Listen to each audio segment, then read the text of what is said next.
ಸೋಹಮ್, ಹೇಗಿದ್ದೀಯಾ? ಚೆನ್ನಾಗಿದ್ದೀನಿ. ಚೆನ್ನಾಗಿದೆ ಸರ್, ನೀವು ಹೇಗಿದ್ದೀರಿ? ಆರಾಮಿದ್ದೇನೆ, ಚೆನ್ನಾಗಿದ್ದೇನೆ. ಓಕೆ, ಒಂದು ಗಾಂಧಾರಿ ವಿದ್ಯೆ ಅಂತ. ಸೊ ನಮ್ಮ ಕಾರ್ಯಕ್ರಮದಲ್ಲಿ ಇಂಥದ್ದೊಂದು ಸ್ಪೆಷಲ್ ಪ್ರತಿಭೆ ಇರುವಂತಹ ವ್ಯಕ್ತಿಯನ್ನು ಕೂತ್ಕೊಂಡು ಸಂದರ್ಶನ ಮಾಡಲಿಕ್ಕೆ ನಿಜವಾಗ್ಲೂ ಹೆಮ್ಮೆ ಆಗ್ತಿದೆ. ಯಾಕಂದ್ರೆ ಒಂದು ಬಾಲ ಪ್ರತಿಭೆ ಈ ಥರ ಎಲ್ಲ ಆ್ಯಕ್ಟಿವಿಟಿಯಲ್ಲಿದ್ದಾರಲ್ವ. ಸೊ ಫಸ್ಟ್ ಆಫ್ ಆಲ್ ಆಗಿ ಕೇಳೋದಾದರೆ, ಈ ಗಾಂಧಾರಿ ವಿದ್ಯೆ ಕುರಿತು ನಿಮ್ಮ ಅಭಿಪ್ರಾಯ ಏನು? ಅಂದರೆ ಗಾಂಧಾರಿ ವಿದ್ಯೆ ಅಂದರೆ ಏನು ಸರ್? ಗಾಂಧಾರಿ ವಿದ್ಯೆ ಅಂದರೆ ಮಹಾಭಾರತದಲ್ಲಿ ಬರುವ ಕಥೆಯಲ್ಲಿ ಇದೆ ಗಾಂಧಾರಿ. ಇದು ಕಣ್ಣಿಗೆ ಬಟ್ಟೆ ಕಟ್ಟಿದ್ರು ಹೊರಗಡೆ ಕಾಣುವ ಹಾಗೆ ಇದೆ ಅಂತ, ದಿವ್ಯ ದೃಷ್ಟಿಯಿಂದ ಅಂತ. ಆ ಮೆಥಡೇ ಇದಕ್ಕೆ ಕನೆಕ್ಟ್ ಆಗ್ತದೆ. ಇದು ಸ್ವಲ್ಪ ಧ್ಯಾನದ ದೃಷ್ಟಿಯಿಂದ, ಮತ್ತು ನಮ್ಮ ಗುರುಗಳು, ಪಂಚತತ್ವ ಗುರುಗಳು, ಯುವರಾಜ್ ಗುರುಗಳು, ಅವರು ಮಂತ್ರ ಇದರಲ್ಲಿ ಅವರು ಇದನ್ನು ಕಲಿಸ್ತಾರೆ. ದಿವ್ಯ ದೃಷ್ಟಿ ಅಂತ ಅಂದರೆ ಮೂರನೇ ಕಣ್ಣು, ಥರ್ಡ್ ಐ ಅಂತ. ಅದು ಇಲ್ಲಿ ಗೋಧಿ ಇದೆಯಲ್ಲ ಅಷ್ಟು ದೊಡ್ಡದು ಇಲ್ಲಿ ಇದೆಯಂತೆ, ಎಲ್ಲರಿಗೂ ಇದೆ ಅದು. ಅದನ್ನು ಯಾರು ಸಾಧನೆ ಮಾಡಿ ಅದನ್ನ ಕ್ರಿಯೇಟ್ ಮಾಡ್ತಾರೆ, ಆ್ಯಕ್ಟಿವೇಟ್ ಮಾಡ್ತಾರೆ, ಅವರಿಗೆ ಅದು ಪ್ರಯೋಜನ ಇದೆ ಅಷ್ಟೇ. ಗಾಂಧಾರಿ ವಿದ್ಯೆ ಅಂದರೆ, ಗಾಂಧಾರಿ ವಿದ್ಯೆ ದಿವ್ಯ ದೃಷ್ಟಿ ಎರಡು ಒಂದೇ. ಇದು ದಿವ್ಯ ದೃಷ್ಟಿ, ಎರಡು ಕಣ್ಣಿಲ್ದಿದ್ರು ಏನು ಹೇಳ್ತಾನೆ ಅವನು. ಓಕೆ, ಎಷ್ಟು ವರ್ಷದಿಂದ ಇದನ್ನು ಕಲಿತಾ ಇದ್ದೀರಿ ನೀವು? ನಾನೊಂದು 1 ಇಯರ್ ಆಗಿದೆ. 1 ಇಯರ್ ಆಯಿತು. ಮೆಡಿಟೇಷನ್ ಮಾಡ್ತಿದ್ದೀನಿ. ಫಸ್ಟ್ ಕಲಿಯುವಾಗ ನಿಮ್ಗೆ ಏನಾದರೂ ಇದು ಕಷ್ಟ ಅಂತ ಆ ಥರ ಎಲ್ಲ ಏನು? ಫಸ್ಟ್ ಡೇ ಸ್ವಲ್ಪ ಕಷ್ಟ ಆಯಿತು, ಮತ್ತು ಸೆಕೆಂಡ್ ಥರ್ಡ್ ಡೇಯಿಂದ ಎಲ್ಲ ಸ್ಟಾರ್ಟ್ ಆಯಿತು ಮತ್ತೆ. ಓಕೆ, ಈ ಒಂದು ಗಾಂಧಾರಿ ವಿದ್ಯೆ ಇದೆ ಅಂತ ಮಾಹಿತಿ ಎಲ್ಲಿಂದ ಸಿಕ್ತು ಸರ್ ತಮಗೆ? ನನಗೆ ಗೊತ್ತಿರಲಿಲ್ಲ ಫಸ್ಟ್. ಇದು ಈ ಥರ ಒಂದು ಕಣ್ಣು ಮುಚ್ಚಿಕೊಂಡೆ ಎಲ್ಲ ಹೇಳಲಿಕ್ಕಾಗ್ತದೆ ಅಂತ ಖಂಡಿತ ನನಗೆ ಈಶ್ವರ ಗೊತ್ತಿರಲಿಲ್ಲ. ಇವನು ಜಸ್ಟ್ ಯೋಗ ದೃಷ್ಟಿಯಿಂದ ಮತ್ತೊಂದು ಎಂತ ಹೇಳ್ತಾರೆ, ತಾಳ್ಮೆಗೋಸ್ಕರ ಅಂತೇಳಿ ಧ್ಯಾನ ಅದೆಲ್ಲ ಮಾಡ್ತಾನೆ, ಅಷ್ಟು ಬಿಟ್ಟರೆ ಇದೊಂದು ಇದೆ ಅಂತ ಗೊತ್ತಿರಲಿಲ್ಲ. ಈಗ ನನ್ನ ಮಿಸ್ಸಸ್ಸಿಗೆ ಯಾವುದೋ ಒಂದು ಮುಖಾಂತರ ಈ ಥರ ಒಬ್ಬರು ಗುರುಗಳು ಇದ್ದಾರೆ ಅಂತೇಳಿ ಒಂದು ನ್ಯೂಸ್ ಸಿಕ್ತು. ನಾವು ನಂಬರ್ ಕಲೆಕ್ಟ್ ಮಾಡಿ ಕಾಂಟ್ಯಾಕ್ಟ್ ಮಾಡಿದ್ವಿ. ಸೊ ಅಲ್ಲಿಗೆ ಹೋದ್ವಿ ನಾವು, ಬೆಂಗಳೂರಿನಲ್ಲಿ ಪಂಚತತ್ವ ಗುರುಕುಲ ಅಂತ, ಶ್ರೀ ಯುವರಾಜ್ ಗುರುಗಳು ಅಂತ. ಹಾಗೆ ಅವರನ್ನು ಭೇಟಿಯಾದ್ವಿ. ಅವರು ಹೀಗೆ ಹೇಳಿದರು. ಕೇವಲ 5 ದಿವಸದ ಕ್ಯಾಂಪಲ್ಲಿ, ಅದರಲ್ಲೂ ಇವನಿಗೆ 2 ದಿನ ಟ್ರೈನಿಂಗ್ ಕೊಡುವಾಗಲೇ ಇವನಿಗೆ ಕಲರೆಲ್ಲ ಮ್ಯಾಚ್ ಇದಕ್ಕೆ ಹೇಳೋಕ್ಕೆ ಗೊತ್ತಾಗ್ತಿತ್ತು ಕ್ಲಿಯರಾಗಿ. 5ನೇ ದಿವಸದಲ್ಲಿ ಕಂಪ್ಲೀಟ್ ಸಾಧಾರಣ ಎಲ್ಲ. ಇದರಲ್ಲಿ ಒಂದು 20% ಮಕ್ಕಳಿಗೆ ಎಷ್ಟು ಬೇಕೋ ಅಷ್ಟು ಕಲಿಸಿದ್ದಾರೆ. ಇನ್ನೂ ಕಲಿಸಲಿಕ್ಕೆ ಇದೆ, ಆದರೆ ಮಕ್ಕಳಿಗೆ ಈಗ ಎಷ್ಟು ಬೇಕಾಗ್ತದೆ ಅವರ ಎಜುಕೇಷನಿಗಾಗಲಿ ಅಥವಾ ಇದಕ್ಕಾಗಲಿ ಅದಕ್ಕೆ ಮಾತ್ರ ಅಷ್ಟು ಕಲಿಸ್ತಾರೆ. ಉಳಿದದ್ದು ಸ್ವಲ್ಪ ಹಂತವಾಗಿ ಕಲಿಸ್ತಾರೆ. ಎಲ್ಲವೂ ಇದೆ. ಅಂದರೆ ತ್ರಿಕಾಲ ಜ್ಞಾನ ಅಂತ ಹೇಳ್ತಾರೆ. ಈಗ ಆಗುವಂಥದ್ದು, ಹಿಂದೆ ಆಗುವಂಥದ್ದು, ಮುಂದೆ ಆಗುವಂಥದ್ದು ಅಂಥದ್ದೆಲ್ಲ ಇದರಲ್ಲಿ ಬರುತ್ತೆ. ಅದೆಲ್ಲ ಒಂದೊಂದೇ ಸ್ಟೆಪ್ಪಲ್ಲಿ. ನೀವು ಅಂದ್ಕೊಂಡಿದ್ರ ಸರ್ ತಮ್ಮ ಮಗ ಈ ಒಂದು ವಿದ್ಯಾನ ಕಲಿತಾನೆ ಅಂತ? ಬೇರೆ ವಿಷಯದಲ್ಲಿ ಇವನು ಟ್ಯಾಲೆಂಟ್ ಇದ್ದಾನೆ. ಸ್ಪೋರ್ಟ್ಸ್ ಇರ್ಬೋದು, ಎಜುಕೇಷನ್ ಇರ್ಬೋದು, ಅಥವಾ ಎಲ್ಲದರಲ್ಲೂ. ಇದು ಒಂದು ವಿಚಿತ್ರ, ಎಲ್ಲಿ ನಾನೇ ಕೇಳಲಿಲ್ಲ ಎಲ್ಲೂ ಯಾರಿದ್ದಾರೆ ಏನೋ ಅಂತ. ನನಗೆ ಗೊತ್ತಿದ್ದ ಮಟ್ಟಿಗೆ ಬೇರೆ ಇರ್ಬೋದು. ತುಂಬ ಜನ ಕಲಿತಾ ಇದ್ದಾರೆ ಈಗ. ಇವನು ಅದು ಮಾಡ್ತಾನೆ ಅಂತ ಗೊತ್ತಿಲ್ಲ. ಅಂತೂ ಒಂದು ಹೋಗೋಣ, ಒಂದು ಪ್ರಯತ್ನ ಪಡುವ, ಮಕ್ಕಳಿಗೆ ಒಂದು ಎಲ್ಲಿ ಅವಕಾಶ ಸಿಗ್ತದೆ ಅದನ್ನು ಮಾಡುವ ಅಂತೇಳಿ ಹೋದ್ವಿ ಅಷ್ಟೇ. ಒಂದು 2 ದಿವಸ ನಮಗೆ ಆಶ್ಚರ್ಯ ಆಯಿತು. ಕಣ್ಣಿಲ್ದೆ ಈ ಥರ ಹಿಂಗೆ ಹೇಳ್ತಾನೆ ಅಂತ ನಾನೇ ಇವನ ಹತ್ರ ಕೇಳಿದೆ, ಹೆಂಗೆ ಹೇಳ್ತಿ ಮಾರ, ಅದೇನು ಗೊತ್ತಿಲ್ಲ ನಮಗೆ. ಆ ಥರ ಕಲಿಸಿದ್ರು. ಈಗ ಸ್ಕ್ಯಾನ್ ಮಾಡಿಕೊಂಡು, ಕೈ ಸ್ಕ್ಯಾನ್ ಮಾಡಿಕೊಂಡು ಅಥವಾ ವಾಸನೆಯಿಂದ ನೋಡೋದೇ ಹೇಳಲಿಕ್ಕೆ ಆಗ್ತದೆ ನನಗೆ ಹೇಳ್ತಾನೆ. ಅದು ಹೇಳುವಾಗಲೇ ನಮಗೆ ಖುಷಿನೂ ಆಯಿತು, ಆಶ್ಚರ್ಯನೂ ಆಯಿತು, ಎರಡೂ ಆಯಿತು. ಸೊ ನೀವು ಅವನಿಗೆ ಈ ಥರ ಹೇಳಿದರೆ, ಈ ಥರ ಒಂದು ವಿದ್ಯೆ ಇದೆ ನೀನು ಕಲಿತಿ ಅಂತ ಹೇಳಿದಾಗ ಅವನು ಓಕೆ ಅಂತ ಹೇಳಿದ ತಕ್ಷಣ ಎಲ್ಲದಕ್ಕೂ ಒಪ್ಪಿಗೆ ಕೊಡ್ತಾನೆ. ಅದಂದರೆ ಅವನು ನಮಗೆ ಸಿಕ್ಕಿದ್ದೆ ಅವನೊಂದು ವರ. ಅವನು ಯಾವ್ದು ಹೇಳಿದ್ರು ಇಲ್ಲ ಅಂತ ಹೇಳೋ ಮನುಷ್ಯ ಅಲ್ಲ. ಅವನು ಸಾಧನೆ ಮಾಡ್ತಾನೆ, ಯಾವುದ್ರಲ್ಲಾದ್ರೂ ಅದು ಮಾಡಿ ತೋರಿಸ್ತಾನೆ. ಹಂಗೆ ಇದು ಒಂದು ಮಾಡ್ಬೋದು ಅಂತ ಇರುತ್ತೆ. ಯಾಕಂದರೆ ನಾನು ಯಾವಾಗಲೂ ಧ್ಯಾನ ಮಾಡ್ತೀನಿ ನಾನು. ಅದನ್ನ ನಾನೇನು ದಿವ್ಯ ದೃಷ್ಟಿ ಅದೆಲ್ಲ ಕಲೀಲಿಲ್ಲ. ಅಂತೂ ಧ್ಯಾನದಿಂದ ಏನು ಅಂತ ನನಗೆ ಗೊತ್ತಿದೆ, ಅದರ ಮಹತ್ವ ಗೊತ್ತಿದೆ, ಧಾರ್ಮಿಕತೆಯಲ್ಲಿ ಏನು ಅದೆಲ್ಲ ಗೊತ್ತಿದೆ ನನಗೆ. ಹಾಗೆ ನನ್ನ ಜೊತೆ ಅವ್ನು ಧ್ಯಾನ ಮಾಡ್ತಿದ್ದ. ಹಾಗೆ ಆ ಸಪೋರ್ಟ್ ಅವ್ನು ಮಾಡ್ತಾ ಇರೋದ್ರಿಂದ ಇದು ಕಲಿಸ್ಬೋದು. ಮತ್ತು ಗುರುಗಳು ನಮಗೆ ಧೈರ್ಯ ಕೊಟ್ಟರು. ಒಂದು 5 ದಿವಸ ಒಳಗೆ ಅವನಿಗೆ ಆ್ಯಕ್ಟಿವೇಟ್ ಮಾಡ್ತೇವೆ ಅಂತ. ಅಂದರೆ ಅವರು ಮೇಯ್ನ್ ಅವರ ಪಾತ್ರನೇ ದೊಡ್ಡದು ಇದರಲ್ಲಿ. ಈಗ ಇವನಿಗೆ ಮೇಲೆ ಟ್ಯಾಲೆಂಟ್ ಬೇಕು, ಇವನಿಗೆ ಆ ಏಕಾಗ್ರತೆ ಬರಬೇಕು. ಮಕ್ಕಳಿಗೆ ಏಕಾಗ್ರತೆ ಅದು ಇದ್ದರೆ ಮಾತ್ರ, ಮಕ್ಕಳಲ್ಲಿ ಇದೆ, ಅದು ಎಲ್ರಿಗೂ ಇರುತ್ತೆ ಅಂತ ಹೇಳಲಿಕ್ಕೆ ಆಗೋದಿಲ್ಲ. ಅದರ ಅಭ್ಯಾಸ ಯಾರಿಗಿದೆ ಅವರಿಗೆ ಬರುತ್ತೆ. ಆ ಏಕಾಗ್ರತೆ ಬಂದರೆ ಆ್ಯಕ್ಟಿವೇಟ್ ಮಾಡಲಿಕ್ಕೆ ಅಂಥ ಗುರುಗಳು ಸಿಗಬೇಕು ನಮಗೆ. ಅದು ಸಿಕ್ಕಿದ ಕಾರಣ ನಮ್ಮ ಪುಣ್ಯ, ಚೆನ್ನಾಗಿ ಕಲಿತ. ಸೊ ನಿಮಗೆ ಹಾಗಾದರೆ ಇಂಟ್ರೆಸ್ಟ್ ಇತ್ತು ಅದರಲ್ಲಿ? ಹಾಂ, ಇಂಟ್ರೆಸ್ಟ್ ಇತ್ತು. ಸೊ ಯಾವುದೆಲ್ಲ ವಸ್ತುಗಳನ್ನೆಲ್ಲ ತಾವು ಕಂಡುಹಿಡಿತೀರಿ? ನೀವು ನಾರ್ಮಲ್ ಕಣ್ಣಿಂದ ಏನೇನು ನೋಡ್ತೀರಾ ಅದೇ ಸೇಮ್ ನೀವು ಏನಾದರೂ ಕೊಡಿ ಎಲ್ಲ ಗೊತ್ತಾಗುತ್ತೆ. ಕಣ್ಣು ಮುಚ್ಕೊಂಡು ಎಲ್ಲ ಹೇಳ್ತೀರಾ? ಸೊ ಒಂದು ಟ್ರೈ ಮಾಡುವ ನಾವು ಈ ಕಾರ್ಯಕ್ರಮದಲ್ಲಿ. ಆಯ್ತು. ಈಗ ಬ್ಲೈಂಡ್ ಫೋಲ್ಡ್ ಅನ್ನ ಹಾಕ್ತಿರಲ್ಲ? S.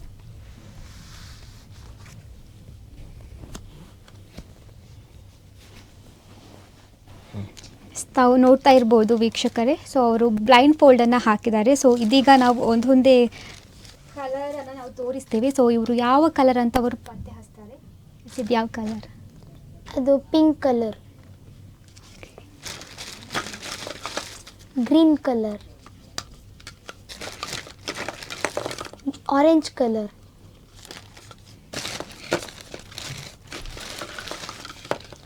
Yellow colour,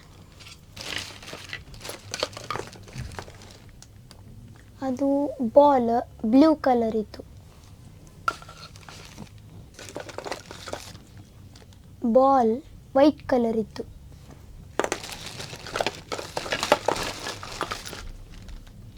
ball white ಮತ್ತು ಪಿಂಕ್ ಮಿಕ್ಸ್, ಆರೆಂಜ್. ಕರೆಕ್ಟ್ ಆಗಿ ಕರೆಕ್ಟ್, ಆರೆಂಜ್. ಓಕೆ. ಸೊ ನೋಡಿದ್ರಲ್ಲ ವೀಕ್ಷಕರೇ, ನಾನು ತೋರಿಸಿದಂಥ ಪ್ರತಿಯೊಂದು ವಸ್ತುವಿನ ಎಲ್ಲ ಕಲರ್ಸ್ಗಳನ್ನು ಕರೆಕ್ಟಾಗಿ ಗೆಸ್ ಮಾಡಿ ಹೇಳಿದ್ದಾರೆ. ಸೊ ಇದು ಹೇಗಂತ ನಮಗಂತೂ ಗೊತ್ತಿಲ್ಲ, ನಾವು ಅದನ್ನು ಅವರ ಹತ್ರ ಕೇಳುವ. ಸೊ ಹೇಗೆ ಕಲಿತರು ಅದನ್ನೆಲ್ಲವನ್ನು ಕೇಳುವ. ಸೊ ಬ್ಲೈಂಡ್ ಫೋಲ್ಡ್ ಓಪನ್ ಮಾಡಬಲ್ಲ ಸರ್.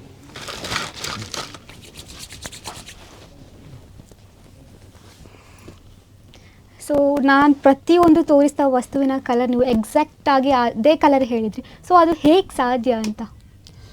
ಅದು ನಾವು ಫಸ್ಟ್ ಮೆಡಿಟೇಷನ್ ಮಾಡಬೇಕು. ಮೆಡಿಟೇಷನಲ್ಲಿ ತುಂಬ ಪ್ರಯೋಜನ ಇದೆ ನಮಗೆ. ನೇಚರ್ ನಮ್ಮಿಂದ ತುಂಬ, ಅಂದರೆ ಗಾಡ್ ಅಂದರೆ ಇವಾಗ ನೇಚರ್ ಅಲ್ವಾ. ಹೌದು. ಅದು ನಮಗೆ ಎಂತ ಬೇಕೋ ಅದೆಲ್ಲ ಕೊಡ್ತೇನೆ ಮೆಡಿಟೇಷನ್ ಮಾಡಿದರೆ. ಮತ್ತು ದಿವ್ಯದೃಷ್ಟಿ ಅಂತ ಪಂಚತ್ವ ಗುರುಕುಲಂ ಅಂತ ಬೆಂಗಳೂರಲ್ಲಿ ಒಂದು ಇದು ಇದೆ, ಗುರುಕುಲ. ಅಲ್ಲಿ ದೀಕ್ಷೆ ಯುವರಾಜ್ ಗುರುಗಳು ಅಂತ ಇದ್ದಾರೆ. ಅವರು ದೀಕ್ಷೆ ಕೊಡ್ತಾರೆ, ಅಲ್ಲಿ ಕ್ಲಾಸಸ್ ದೀಕ್ಷೆ ಕೊಡ್ತಾರೆ. ಆ ದೀಕ್ಷೆ ಕೊಡುವಾಗ ಅವ್ರೇನು ಬೆರಳಿಟ್ಟು ಮಾಡ್ತಾರೆ, ಅದು ಮಾಡಬೇಕು. ಆ ಥರ ಮಾಡಿದರೆ ಮತ್ತು ಸ್ವಲ್ಪ ಪ್ರಾಣಾಯಾಮ, ದೀಪ ನೋಡಬೇಕು, ಬೆಳಗ್ಗೆ ಬೇಗ ಏಳಬೇಕು, ಅದೆಲ್ಲ ಮಾಡಬೇಕು. ಅದೆಲ್ಲ ಮಾಡಿದರೆ ನಮಗೆ, ನೀವು ನಾರ್ಮಲ್ ಕಣ್ಣಿಂದ ಹೇಗೆ ನೋಡ್ತೀರಾ ಹಾಗೆ ಕಾಣ್ತದೆ. ಇಂತಿಷ್ಟೇ ವಯೋಮಾನದವರು ಇದನ್ನು ಕಲಿಬೇಕು ಅಂತ ಏನಾದರೂ ಇದೆ ಸರ್? ಇಲ್ಲ, 5ನೇ ವಯಸ್ಸಿಂದ 21ನೇ ವಯಸ್ಸಿನ ತನಕ ಮಕ್ಕಳು ಯಾರು ಬೇಕಾದ್ರೂ ಕಲಿಬೋದು. ಆಗ ನಾನು ಆವಾಗಲೇ ಹೇಳಿದಾಗೆ 3ನೇ ಕಣ್ಣು, ಥರ್ಡ್ ಐ ಎಲ್ಲರಿಗೂ ಇದೆ. ಮಕ್ಕಳಿಗೆ ಸ್ವಲ್ಪ ಬೇಗ ಆಗ್ತದೆ ಅಂತ, ಅಂದರೆ ಮಕ್ಕಳಿಗೆ ಒತ್ತಡ ಜಾಸ್ತಿ ಇಲ್ಲದೆ ಇದರಿಂದ, ಏಕಾಗ್ರತೆ ಬೇಗ ಬರೋದ್ರಿಂದ 6ನೇ ವಯಸ್ಸಿಂದ 21ನೇ ವಯಸ್ಸಿನ ತನಕ ಇದನ್ನು ಯಾರಿಗೂ ಕಲಿಬೋದು. ನಮ್ಮಂಥ ಗುರುಗಳಿದ್ದರೆ ಅವ್ರ ಹತ್ರ ಸಂಪರ್ಕ ಮಾಡಿದ್ರೆ ಖಂಡಿತ ಕಲಿಬೋದು. ಆಮೇಲೆ ದೊಡ್ಡವರಿಗೂ ಆಗ್ತದೆ, ಆದರೆ ಆ ಒತ್ತಡ ಮತ್ತು ಏಕಾಗ್ರತೆ ಪಕ್ಕಾ ಬರೋದಿಲ್ಲ ಇಲ್ಲ. ಹಾಗಾಗಿ 60%ವರೆಗೆ ಮಾಡ್ಬೋದು ಅಂತ ನಾನು ಗುರುಗಳ ತಮ್ಮ ವಿಚಾರ ಮಾಡಿದಾಗ ಹೇಳಿದರು. ನನಗೆ ಕಲರ್ ಅದೆಲ್ಲ ಸ್ವಲ್ಪ ಹೇಳಲಿಕ್ಕೆ ಆಗ್ತದೆ ಅಂತ ಹೇಳಿದರು ಅಷ್ಟೇ. ಸರ್, ಯಾತಕ್ಕೋಸ್ಕರ ಈ ಒಂದು ವಿದ್ಯೆ ಉಪಯೋಗ ಸರ್? ಯಾತಕ್ಕೋಸ್ಕರ ಕಲಿಬೇಕು? ಇದರಿಂದ ತುಂಬ ಮಕ್ಕಳ ವಿಚಾರದಲ್ಲಂತೂ ತುಂಬ ಪ್ರಯೋಜನ ಇದೆ. ಒಂದನೇದಾಗಿ ತಾಳ್ಮೆ, ಕೋಪ ಬರೋದಿಲ್ಲ. ಆಮೇಲೆ ಹಠ ಕಡಿಮೆ ಆಗ್ತದೆ. ಆಮೇಲೆ ಮೆಮೊರಿ ಪವರ್ ಜಾಸ್ತಿ ಆಗ್ತದೆ. ಈಗ ಉದಾಹರಣೆಗೆ ಈಗ ಅವನು ಸ್ಕೂಲ್ಗೆ ಹೋಗೋದ್ರಿಂದ ಎಜುಕೇಷನ್ಗೆ ತುಂಬ ಹೆಲ್ಪ್ ಇದೆ. ಬುಕ್ ಎಲ್ಲ ಇವನಿಗೆ ಟ್ಯೂಷನ್ ಬೇಕು ಅಂತಿಲ್ಲ. ಇವನು ಪುಸ್ತಕ ಒಂದು ರೌಂಡ್ ಓದಿದ್ರೆ ಮೆಮೊರಿ ಉಳಿಯುತ್ತೆ. ನಿಮಗೆ ಎಕ್ಸಾಮಿಗೆಲ್ಲ ಬರೀಲಿಕ್ಕೆಲ್ಲ ತುಂಬ ಈಸಿ. ಅದನ್ನು ಈಗ ಮಾಡ್ತಾ ಇದ್ದಾನೆ. ಈಗ 3 months ಆಯ್ತು ಅಷ್ಟೇ ಅವ್ನು ಕಲಿತು, ಆದರೂ ಅದರಲ್ಲಿ ಸಾಧನೆ ಮಾಡಿದ್ದಾನೆ. ಮತ್ತು ಜವಾಬ್ದಾರಿ ಬರ್ತದೆ ಮೇಯ್ನ್. ಈಗಿನ ಮಕ್ಕಳಲ್ಲಿ ಜಾಸ್ತಿ ನಾವು ಮೊಬೈಲ್ ಕೊಡದಿದ್ರೆ ಹಠ ಮಾಡ್ತಾರೆ ಮನೆಯಲ್ಲಿ, ಮೊಬೈಲ್ ಬೇಕು ಅದು ಬೇಕು. ಈಗ ಅದು ಏನಾಗ್ತದೆ, ಅದು ಎಡಿಟ್ ಆಗಿರ್ತಾರೆ ಅದಕ್ಕೆ ಮಕ್ಕಳು. ಇದೆಲ್ಲ ಮಾಡಿದಾಗ ಮಕ್ಕಳು ಸ್ವಲ್ಪ ಅದರಿಂದ ದೂರ ಆಗ್ತಾರೆ ಮೊಬೈಲಿಂದ ಎಲ್ಲ. ಅಂದರೆ ಜವಾಬ್ದಾರಿ ಬರ್ತದೆ, ನನಗೆ ಅದು ಬೇಡ, ನನ್ನ ಜೀವನದಲ್ಲಿ ಏನು ಬೇಕು ಬೇರೆ. ಅಂದರೆ ಮನಸ್ಸಿಗೂ ಆತ್ಮಕ್ಕೂ ದೇಹಕ್ಕೂ ನಮಗೂ ನೇರ ಕನೆಕ್ಟ್ ಆಗ್ತದೆ ಇದರಲ್ಲಿ. ಅದಾದಾಗ ಅವನಿಗೆ ಆಟೋಮೆಟಿಕಲಿ ಜವಾಬ್ದಾರಿ ಬರ್ತದೆ ಮೈನ್, ನಾನು ಏನು ಓದಬೇಕು, ಏನು ಮಾಡಬೇಕು ಅಂತೇಳಿ. ಆಗ ಅಂಥದ್ದಕ್ಕೆಲ್ಲ ಟೈಮ್ ಕೊಡೋದಿಲ್ಲ ಅವರು, ಮೊಬೈಲಿಗೆ ಇಂಥದ್ದಕ್ಕೆಲ್ಲ. ಹಾಗೆ ಇವನು ಮೊದಲು ತುಂಬ ಹಠ ಮಾಡ್ತಿದ್ದ, ಈಗ ತುಂಬ ಚೇಂಜ್ ಆಗಿದ್ದಾನೆ. ಇದು ಕಲಿತ ಮೇಲೆ ತುಂಬ ಚೇಂಜ್ ಆಗಿದ್ದಾನೆ, ಬದಲಾವಣೆ ಆಗಿದೆ. ಓಕೆ ಸರ್, ಮೊದಲೆಲ್ಲ ದಿವ್ಯ ದೃಷ್ಟಿ ಅಂತ ಹೇಳ್ತಾ ಇದ್ರಲ್ಲ ಸರ್, ಸೊ ಆ ದಿವ್ಯ ದೃಷ್ಟಿಗೂ ಈ ಒಂದು ವಿದ್ಯೆಗೆ ಏನಾದರೂ ಸಂಬಂಧ ಇದೆಯಾ ಸರ್? ಯಾವುದಕ್ಕೆ? ದಿವ್ಯ ದೃಷ್ಟಿ ಇದೆ ಅಲ್ವಾ, ಸೊ ಅದಕ್ಕೂ ಮತ್ತೆ ಈ ಒಂದು ವಿದ್ಯೆಗೂ? ಎರಡು ಒಂದೇ. ಗಾಂಧಾರಿ ವಿದ್ಯೆ, ದಿವ್ಯ ದೃಷ್ಟಿ ಎರಡು ಒಂದೇ. ಒಂದೇ. ದಿವ್ಯ ದೃಷ್ಟಿ ಅಂತ ಹೇಳಿದ್ರೆ ಅಂದರೆ ಎಂತ ಹೇಳ್ತಾರೆ ತ್ರಿಕಾಲ ಜ್ಞಾನಿ ಅಂತ, ನಾವು ಹೊರಗಡೆಯ ಪ್ರಪಂಚವನ್ನು ಇದರಲ್ಲಿ ನೋಡ್ಲಿಕ್ಕೆ ಆಗ್ತದೆ ಅಂತ. ಈಗ ಇವನ ಎಜುಕೇಶನ್ ಲೆವೆಲ್ಗೆ ಎಷ್ಟು ಬೇಕು ಅಷ್ಟು ಮಾತ್ರ ಕಲಿಸಿದೆ, ಮಕ್ಕಳಿಗೆ ಜಾಸ್ತಿ ಕಲಿಸ್ಲಿಕ್ಕೆ ಆಗೋದಿಲ್ಲ, ಅದಕ್ಕೊಂದು ಹಿಡಿತ ಅಂತಿದೆ. ಆದರೆ ಅದರ ಮೇಲಿನವರಿಗೆ ಕಲಿಸ್ಲಿಕ್ಕೆ ಆಗ್ತದೆ. ಆವಾಗ ಹಿಂದೆ ಆಗುವಂಥದ್ದು, ಈಗ ಆಗುವಂಥದ್ದು, ಮುಂದೆ ಆಗುವಂಥದ್ದು, ಇದನ್ನು ಕಲೀಲಿಕ್ಕೂ ಆಗ್ತದೆ. ಮನುಷ್ಯರಿಗೆ ಎಲ್ಲರಿಗೂ ಆ ಪವರ್ ಇದೆ, ಆ ಸಾಧನೆ ಮಾಡೋದ್ರಲ್ಲಿ ಇರೋದು. ಅದಕ್ಕೆ ಗುರುಗಳ ಹತ್ರ ಕಲ್ತ್ರೆ ಆಗ್ತದೆ. ಅದಕ್ಕೆ ಅದೇ ದಿವ್ಯ ದೃಷ್ಟಿ ಅಷ್ಟೇ. ಮತ್ತೆ ಕಣ್ಣಿಲ್ಲದೆ ಹೇಳುವಂಥದ್ದು ನಿಜವಾಗಿ ಅದೊಂದು ದಿವ್ಯ ದೃಷ್ಟಿ ಅಂತ ಹೇಳಿದ್ರೆ, ಅದಕ್ಕೆ ಗಾಂಧಾರಿ ವಿದ್ಯೆ ಅಂತ ಯಾಕೆ ಹೇಳಿದ್ರು ಅಂತ ಹೇಳಿದ್ರೆ, ಮಹಾಭಾರತದ ಕನೆಕ್ಷನ್ ಇದ್ದ ಕಾರಣ ಹೇಳಿದ್ರು, ಅದಕ್ಕೆ ಲಿಂಕ್ ಇದೆ ಅಷ್ಟೇ. ಸೊ ನೀವು ಮೊದಲು ಅನ್ಕೊಂಡಿದ್ರಾ ಅಂದರೆ ಈ ಥರ ಒಂದು ವಿದ್ಯೆ ಇದೆ ಅದನ್ನು ಕಲಿಬೋದು ಅಂತ? ನಿಮಗೆ ಒಂದು ಏನಾದರೂ ಸಂದೇಹ ಇತ್ತಾ? ನನಗೆ ಅದೇ ಮೊದಲು ಋಷಿಮುನಿಗಳು ಈ ಥರ ಎಲ್ಲ ಶಕ್ತಿವಂತರು, ಅವರು ಮಾತ್ರ ಈಗ ಗಾಂಧಾರ ಇದೆಲ್ಲ ಕೇಳಿದ ಕಾರಣ ನಾವು ತುಂಬ ಯಕ್ಷಗಾನ ಅದೆಲ್ಲ ಪುರಾಣ ಅದೆಲ್ಲ ನೋಡೋದ್ರಿಂದ ಬಟ್ಟೆ ಕಟ್ಟಿ ನೋಡ್ತಿದ್ರ ಅಂತೇಳಿ ನಾವು ಅದು ಕೇಳಿದ್ದೇವೆ ಹೊರತು, ಅವರಿಗೆಲ್ಲ ಅವಾಗ ಶಕ್ತಿ ಇತ್ತು, ದಿವ್ಯ ದೃಷ್ಟಿ ಶಕ್ತಿ ಅಂತ ಹೇಳಿದ್ರೆ ಅವರಿಗೆ ಮಾತ್ರ, ನಮಗೆ ಮನುಷ್ಯರಿಗೆ ಇರ್ಲಿಕ್ಕಿಲ್ಲ ಅಂತ ಅನ್ಕೊಂಡಿದ್ದೆ. ಆದರೆ ಸಾಧನೆ ಮಾಡಿದ್ರೆ ಆಗ್ಬೋದು, ಮನುಷ್ಯರಿಗೂ ಎಲ್ರಿಗೂ ಇದೆ ಅಂತೇಳಿ ಇದರಲ್ಲಿ ಪ್ರೂವ್ ಆಯ್ತು ನಮ್ಗೆ ಅಷ್ಟೇ. ಎಲ್ರಿಗೂ ಆಗ್ತದೆ ಅಂತ ನಾನು ಹೇಳೋದಿಲ್ಲ, ಅದು ಅವರವರ ಏಕಾಗ್ರತೆ ಮೇಲೆ ಇದೆ, ಅವರವರ ಇದರ ಮೇಲೆ ಇದೆ, ತಾಳ್ಮೆ ಇದರ ಮೇಲೆ ಇದೆ ಅಷ್ಟೇ. ಓಕೆ, ತಾವು ಸ್ಕೂಲ್ಗೆ ಹೋಗ್ತಾರಲ್ವಾ? ಸೊ ಯಾವ ಸ್ಕೂಲ್ಗೆ ಹೋಗೋದು? ಶಕ್ತಿ ರೆಸಿಡೆನ್ಷಿಯಲ್ ಸ್ಕೂಲ್. ಎಷ್ಟನೇ ಕ್ಲಾಸ್ ತಾವು? 6th. ಈಗ ತರಗತಿಯಲ್ಲೆಲ್ಲ ವಿದ್ಯಾರ್ಥಿಗಳೆಲ್ಲ ಕೇಳಲ್ವಾ, ನಿನ್ನ ಫ್ರೆಂಡ್ಸ್ ಅಲ್ವಾ, ಇದು ಹೇಗೆ ಸಾಧ್ಯ? ಏನಾದರೂ ಕ್ಲಾಸಲ್ಲಿ ಎಕ್ಸ್ಪೆರಿಮೆಂಟ್ ಎಲ್ಲ ಮಾಡಲಿಕ್ಕೆ ಹೋಗ್ತೀಯ ನೀನು? ಕ್ಲಾಸಲ್ಲಿ ಎಕ್ಸ್ಪೆರಿಮೆಂಟ್ ಮಾಡ್ತೀವಿ. ಎಕ್ಸ್ಪೀರಿಯೆಂಟ್ ಎಲ್ಲ ಮಾಡುವಾಗ ಫ್ರೆಂಡ್ಸ್ ಎಲ್ಲ ಕೇಳ್ತಾರೆ ಹೇಗೆ ಸಾಧ್ಯ. ನಾನು ಅವರಿಗೆಲ್ಲ ಮೆಡಿಟೇಷನ್ ಬಗ್ಗೆ ಈ ಥರ ಮಾಡಬೇಕು, ಮೆಡಿಟೇಷನ್ ಮಾಡಬೇಕು, ಮತ್ತು ಗುರುಗಳಿದ್ದಾರೆ ಈ ಥರ ಅಂತ ಹೇಳಿದರು. ಹಾಗಾದರೆ ಬೆಳಿಗ್ಗೆ ಬೇಗ ಎಲ್ಲ ಎದ್ದೇಳ್ತೀರಿ ತಾವು? ನಾವು ಬೆಳಿಗ್ಗೆ 6:30ವರೆಗೂ ಪೂಜೆ ಆಗಿರುತ್ತೆ. ಎಷ್ಟು ಗಂಟೆಗೆ? 5 ಗಂಟೆ. 5 ಗಂಟೆಗೆ ಎದ್ದು ಮೆಡಿಟೇಷನ್ ಎಲ್ಲ ಮಾಡ್ತೀರಿ. ಓಕೆ, ಮತ್ತೆ ಇದಕ್ಕೆ ಪ್ರಾಕ್ಟೀಸ್ ಮಾಡಿದಷ್ಟು ಇಂಪ್ರೂವ್ಮೆಂಟ್ ಜಾಸ್ತಿ ಆಗ್ತದೆ. ಇನ್ನು ಅಷ್ಟೇ, ಇನ್ನು ಅವನು ಮೇನ್ ಅವನ ಪ್ರಾಕ್ಟೀಸ್, ಅವನೇ ಡೆವಲಪ್ಮೆಂಟ್, ಮುಂದೆ ಅವನಿಗೆ ಗೊತ್ತಾಗುತ್ತೆ ಎಲ್ಲ ಹಾಗೆ. ಸರ್, ಇದಕ್ಕೆ ಏನಾದರೂ ವೈಜ್ಞಾನಿಕ ದೃಷ್ಟಿಕೋನ ಇದೆಯಾ? ಇಲ್ಲ. ಸೊ ಏನಿದ್ರು ಆಧ್ಯಾತ್ಮಿಕ, ನಮ್ಮ ದೇಹಕ್ಕೆ ಸಂಬಂಧಪಟ್ಟದ್ದು, ಮತ್ತೆ ಆ ಒಂದು ಏಕಾಗ್ರತೆ, ಅದು ಬಿಟ್ಟರೆ ವೈಜ್ಞಾನಿಕವಾಗಿ ಏನಿಲ್ಲ. ನೀವಾಗಲೇ ಹೇಳಿದ್ರಿ ಚಿಕ್ಕ ವಯಸ್ಸಲ್ಲಿ ತುಂಬ ಹಠ ಮಾಡ್ತಿದ್ದ ಅಂತ. ಆ ಹಠದ ಹುಡುಗನನ್ನ ಈ ಒಂದು ದಾರಿಗೆ ತರಲಿಕ್ಕೆ ಏನಾದರೂ ಕಷ್ಟ ಆಯ್ತಾ ಅಂತ? ತುಂಬ ಕಷ್ಟ ಆಗಿದೆ. ಹಠ ಅಂತ ಹೇಳಿದ್ರೆ ಅವ್ನು ಹೇಳಿದ್ದೇ ಆಗಬೇಕು. ಆಮೇಲೆ ಮೊಬೈಲ್ ಕೊಡದೇ ಇದ್ರೆ ಸಿಕ್ಕಾಪಟ್ಟೆ ಜಗಳ, ಈ ಥರ ಎಲ್ಲ ಇತ್ತು. ಆದರೆ ಚಿಕ್ಕ ವಯಸ್ಸಿಂದ ಇವನು ಎಲ್ಲ ನಾನು ಆವಾಗಲೇ ಹೇಳಿದಾಗ ಎಲ್ಲ ವಿಚಾರದಲ್ಲೂ ಟ್ಯಾಲೆಂಟ್ ಇದ್ದ ಕಾರಣ ನನಗೆ ಭಾರಿ ಕಷ್ಟ ಆಗಲಿಲ್ಲ. ಇವನು ಎಂತ ಹೇಳಿದ್ರು ಬರ್ತಾನಲ್ಲ, ಅಲ್ಲಿ ಕಲಿಯೋದು ಇಂಪಾರ್ಟೆಂಟ್, ಅದಕ್ಕೂ ರೆಸ್ಪಾನ್ಸಿಬಿಲಿಟಿ ತಗೊಂಡಿದ್ದಾನೆ. ಮೇಯ್ನ್ ಅಲ್ಲೂ ಹೋಗಿ ಗುರುಗಳಲ್ಲೂ ಹೆಸರು ತಗೊಂಡಿದ್ದಾನೆ. ಅವನು ಫಸ್ಟ್ ಡೇನೇ ಇವನ ಮೇಲೆ ಒಳ್ಳೆ ಹೆಸರು ಆಗಿದೆ, ಹೇಳಿದಾಗೆ ಮಾಡಿದ್ದಾನೆ. ಆ ಜವಾಬ್ದಾರಿ ಅವನ ಹತ್ರ ಇದೆ. ಎಷ್ಟು ಹಠ ಮಾಡಿದ್ರು ಅದು ಹಠ ಮಾಡೋದು. ಹಾಗಾಗಿ ಈ ಕೆಲವು ಹಠ ನಮ್ಗೆ ತೊಂದರೆ ಆಗ್ತದೆ, ಈ ಮೊಬೈಲು ಇನ್ನೊಂದು ಮತ್ತೆ ಹೇಳಿದ್ದು ಕೊಡಿಸ್ಬೇಕು ಅದಿದೆಲ್ಲ. ಆದರೆ ನನಗೆ ಮೊಬೈಲ್ ತಗೊಳ್ಳೋದಂತೂ ಭಾಳ ಬೇಸರ ಇತ್ತು, ಯಾಕಂದರೆ ಮಕ್ಕಳು ಹಾಳಾಗ್ತಾರೆ ಅದರಿಂದ. ಯಾವುದು ಶಾಲೆಗೆ ಸಂಬಂಧಪಟ್ಟು ನೋಡಿದ್ರೆ ಅಡ್ಡಿಲ್ಲ, ಇಲ್ಲಾಂದರೆ ಅಡಿಕ್ಟ್ ಆದರೆ ಕಷ್ಟ. ಈಗ ಇವನಿಗೆ ಬ್ಯುಸಿ ಇದ್ದಾನೆ, ಈಗ ತುಂಬ ಬ್ಯುಸಿ ಇದ್ದಾನೆ. ಈಗ ಸ್ಪೋರ್ಟ್ಸಿಗೆ ಹೋಗ್ತಾನೆ, ಆಮೇಲೆ ಟ್ಯೂಷನ್, ಇನ್ನೊಂದು Vedic class, abacus class, time ಇಲ್ಲ ಇವನಿಗೆ. ಮತ್ತು ಡೈಲಿ ಇದರದೊಂದು ಪ್ರಾಕ್ಟೀಸ್ ಆಗಬೇಕು ಅರ್ಧ ಗಂಟೆ. ಆಮೇಲೆ ಮೆಂಟಲಿ ಎಲ್ಲ ಇಂಪ್ರೂವ್ ಆಗ್ತದೆ ಇದರಿಂದ ಅಷ್ಟೇ. ಓಕೆ, ಈ ಥರ ಧ್ಯಾನ ಎಲ್ಲ ಮಾಡ್ತೀರಲ್ವ ತಾವು? ಸೊ ಇದು ಓದಿಗೂ ನಿಮಗೆ ಇಂಪ್ಯಾಕ್ಟ್ ಆಗಿದೆಯಾ? ಹೌದು. ಮೊದಲು ಕಂಪೇರ್ ಮಾಡಿದರೆ ಮೊದಲೆಲ್ಲ ಮಾರ್ಕ್ಸ್ ಎಲ್ಲ ಒಂಥರ ಆ್ಯಾವ್ರೇಜ್ ಇತ್ತು. ಆ್ಯಾವ್ರೇಜ್ 20ಗೆ ಒಂದು 16-17. ಆದರೆ ಇವಾಗೆಲ್ಲ 19.5, ಮತ್ತು ಮಿಡ್ ಟರ್ಮ್ ಎಕ್ಸಾಮಲ್ಲೆಲ್ಲ 80ಗೆ 77.5, 72-75 ಆ ಥರ ಎಲ್ಲ ಮಾರ್ಕ್ಸ್ ಎಲ್ಲ. ಮತ್ತು ಇವ್ನು ಯಾವುದು ಓದಿದ ಅದೇ ಬರುತ್ತೆ ನಾಳೆ ಹೆಚ್ಚಾಗಿ ಎಕ್ಸಾಮಲ್ಲಿ. ಹೌದು, 100%. ಅಂದರೆ ಅದು ಒಂದು ಇದೆ ಪ್ರಕೃತಿ. ಅಂದರೆ ಅದೇ ಹೇಳಿದಲ್ಲ, ಪ್ರಕೃತಿಯಲ್ಲಿ ಎಲ್ಲ ಇದೆ ಅಂತ ಹೇಳಿದ್ದು, ಅದಕ್ಕೆ ಪ್ರಕೃತಿ ಅದಕ್ಕೆ ಸಪೋರ್ಟ್ ಮಾಡ್ತದೆ ಇದಕ್ಕೆ ಹೇಳಿ ಅಷ್ಟೇ. ಹಾಗಾದ್ರೆ ಇವನು ಯಾವ ಓದಿರ್ತಾನೆ, ಸೊ ಅದು ಗೊತ್ತಿರ್ತದೆ ಹಿಂದೆ ಇದು ಓದಿದ್ರೆ ಆಗ್ಬೋದು, ನಾಳೆ ಅದೇ ಬರುತ್ತೆ ಅಂತ. ಅದು ಮನೋವೇಗ ಹೇಳ್ತಾರೆ. ಮೊದಲು ಹನುಮಂತನ ಎಂಜನಯನ ಕಥೆಯಲ್ಲಿ ಇಲ್ವಾ, ಮನೋವೇಗದಲ್ಲಿ ಓದಂತ, ಅದೆಲ್ಲ ಇದೆ.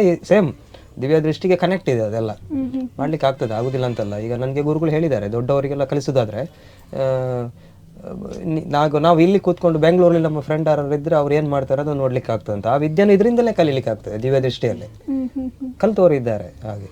ಹಾಗಾದ್ರೆ ನಮ್ಮ ಕಾರ್ಯಕ್ರಮದಲ್ಲೆಲ್ಲ ಕಾಮೆಂಟ್ ಬರ್ಬೋದು, ಯಾರಿಗಾದ್ರೂ ಎಕ್ಸಾಮ್ ಎಲ್ಲ ಇದ್ರೆ ಹೀಗೆ ಯಾವ್ದು ಕ್ವಶನ್ ಮಾಡ್ಬೋದು. ಸಾಧನೆ ಮಾಡಿದ್ರೆ ಆಗುತ್ತೆ, ಆಗೋದಿಲ್ಲ ಅಂತಲ್ಲ. ಇದ್ದಾರೆ ನಮ್ಮ ಗುರುಗಳದ್ದೇ ನಾನು ಹೇಳ್ತೀನಿ, ಅವ್ರು ಹೋಗ್ಲಿ ಕಲೀಲಿ. ಎಲ್ಲ ಮಕ್ಕಳು ಇದು ಕಲ್ತ್ರೆ ಒಳ್ಳೇದೇ ನನ್ನ ಪ್ರಕಾರ. ಯಾಕಂದ್ರೆ ಅವ್ರಿಗೆ ಇಂಪ್ರೂವ್ಮೆಂಟ್ ಆಗ್ತದೆ, ಮತ್ತೆ ಮೆಮೊರಿ ಪವರ್ ಜಾಸ್ತಿ ಆಗ್ತದೆ, ಎಜುಕೇಶನ್ಗೆ ಹೆಲ್ಪ್ ಆಗ್ತದೆ, ತುಂಬಾ ಹೆಲ್ಪ್ ಆಗ್ತದೆ. ಅದೇ ನೀವು ಆಗ ಹೇಳಿದ್ರೆ ಇತ್ತೀಚಿನ ಕಾಲದಲ್ಲಿ ಎಲ್ಲ ಮೊಬೈಲ್ಗೆ ಅಡಿಕ್ಟ್ ಆಗಿದ್ದಾರೆ. ಸೊ ಅಂಥವರೆಲ್ಲ ಇಂಥ ಒಂದು ವಿದ್ಯೆಯನ್ನ ಕಲಿತ್ರೆ ಬಹಳ ಒಳ್ಳೇದು ಒಳ್ಳೇದು ಒಳ್ಳೇದು. Okay sir.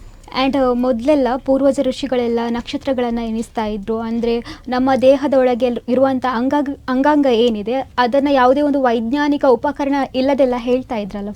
ಸೊ ಆ ಒಂದು ವಿದ್ಯೆಗೂ ಇದಕ್ಕೂ ಸಂಬಂಧ ಇದೆ? ಖಂಡಿತ ಇದೆ. ಇದರಲ್ಲಿ ಆಸ್ಟ್ರಲ್ ಟ್ರಾವೆಲ್ ಮಾಡಿದವರು ಇದ್ದಾರೆ, ದಿವ್ಯ ದೃಷ್ಟಿ ಕಲಿತು ಧ್ಯಾನ ಮಾಡಿ ಇದರಿಂದ ಆಸ್ಟ್ರಲ್ ಟ್ರಾವೆಲ್ ಮಾಡಿದವರು ಇದ್ದಾರೆ. ಲಿಂಕ್ ಇದೆ, ಖಂಡಿತ ಇದೆ. ಓಕೆ ಸರ್, ಇನ್ನಷ್ಟು ಮಾತುಕತೆ ಮಾಡುವ.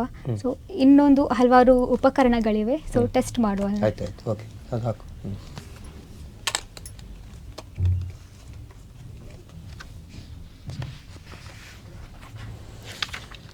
ಓಕೆ ವೀಕ್ಷಕರೇ, ಇದೀಗ ಅವರು ಬ್ಲೈಂಡ್ ಫೋಲ್ಡ್ ಮಾಡಿದ್ದಾರೆ. ನನ್ನ ಕೈಯಲ್ಲಿ ಒಂದಿಷ್ಟು ಕಾರ್ಡ್ಸ್ಗಳಿವೆ. ಸೊ ಅದರಲ್ಲಿ ಕೆಲವೊಂದು ಪಿಕ್ಚರ್ಸ್ ಇವೆ. ಸೊ ಯಾವ ಪಿಕ್ಚರ್ಸ್ ಅಂತ ಅವರು ಕಂಡು ಹಿಡಿತಾರೆ. Pineapple,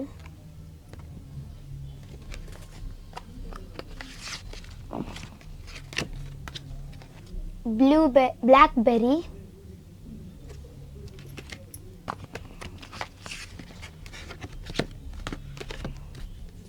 pumpkin,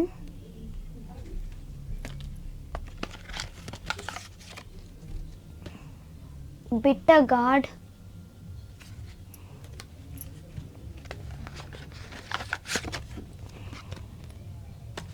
mushroom,